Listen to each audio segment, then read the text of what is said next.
Unsub ചെയ്തിട്ട് പോടാ ഓട്ടെ. ഞാൻ കാര്യം പറയണം, ഞാനൊരു കാര്യം പറയട്ടെ. ഞാൻ എനിക്ക് ഉണ്ടാക്കണ്ടല്ലോ ഉണ്ടാക്കിയിട്ടാണ് ഞാൻ ഇവിടെ വന്നിട്ടിരിക്കുന്നത്. നിന്നെല്ലാം എല്ലാരും അൺസബ്സ്ക്രൈബ് ചെയ്യും, എല്ലാരും അൺസബ്സ്ക്രൈബ് ചെയ്യും. തോപ്പിന്റെ ചാനലിൽ എല്ലാരും അൺസബ്സ്ക്രൈബ് ചെയ്യും.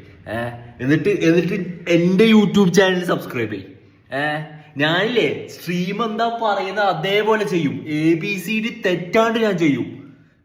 കുഞ്ഞിക്കമ്മറിന്റെ കുഞ്ഞും നിൽക്കും ഞാന്. സബ്സ്ക്രൈബ് ചെയ്യും, എല്ലാവരും സബ്സ്ക്രൈബ് ചെയ്യും. ഓനാരും ഫോളോ ചെയ്തിട്ടുള്ളൂ. എന്തിനാ ഇങ്ങനെ മറ്റെന്താ ബെല്ല ജാട പിടിച്ചിട്ട് എന്തിനാണാ ചെയ്യുന്നേ? എന്തിനാ നിങ്ങളെല്ലാം നോക്കി നിൽക്കുന്നേ? ഒരാവശ്യമില്ല. ഇവിടെ കൊറേ എണ്ണം കഷ്ടപ്പെടുന്നുണ്ട് നല്ല അടിപൊളി സ്ട്രീമറെല്ലാം ആവാൻ വേണ്ടിട്ട്. ഐറ്റങ്ങളെ സപ്പോർട്ട് ചെയ്യും. ജാട പിടിച്ചു നിൽക്കുന്ന പോലെയല്ലേ ഒരു ടൈമില് അൺസബ്സ്ക്രൈബിന്റെ ആ ബട്ടൺ നെക്കിക്കഴിഞ്ഞാല് തിരിയൂ. ചെങ്ങയ്ക്ക് തിരിയും. ഒരു 10,000 ആൾക്കാർ മറ്റെന്താ അൺസബ്സ്ക്രൈബ് ചെയ്താൽ തിരിയൂ, വിഷമം വരൂ. നിങ്ങൾ എന്നിട്ട് എന്നെ സബ്സ്ക്രൈബ് ചെയ്യും എല്ലാരും. ഞാൻ എത്ര കാലാണ് യൂട്യൂബ് വീഡിയോ ചെയ്ത ചെങ്ങൈമാരെ പോളാ.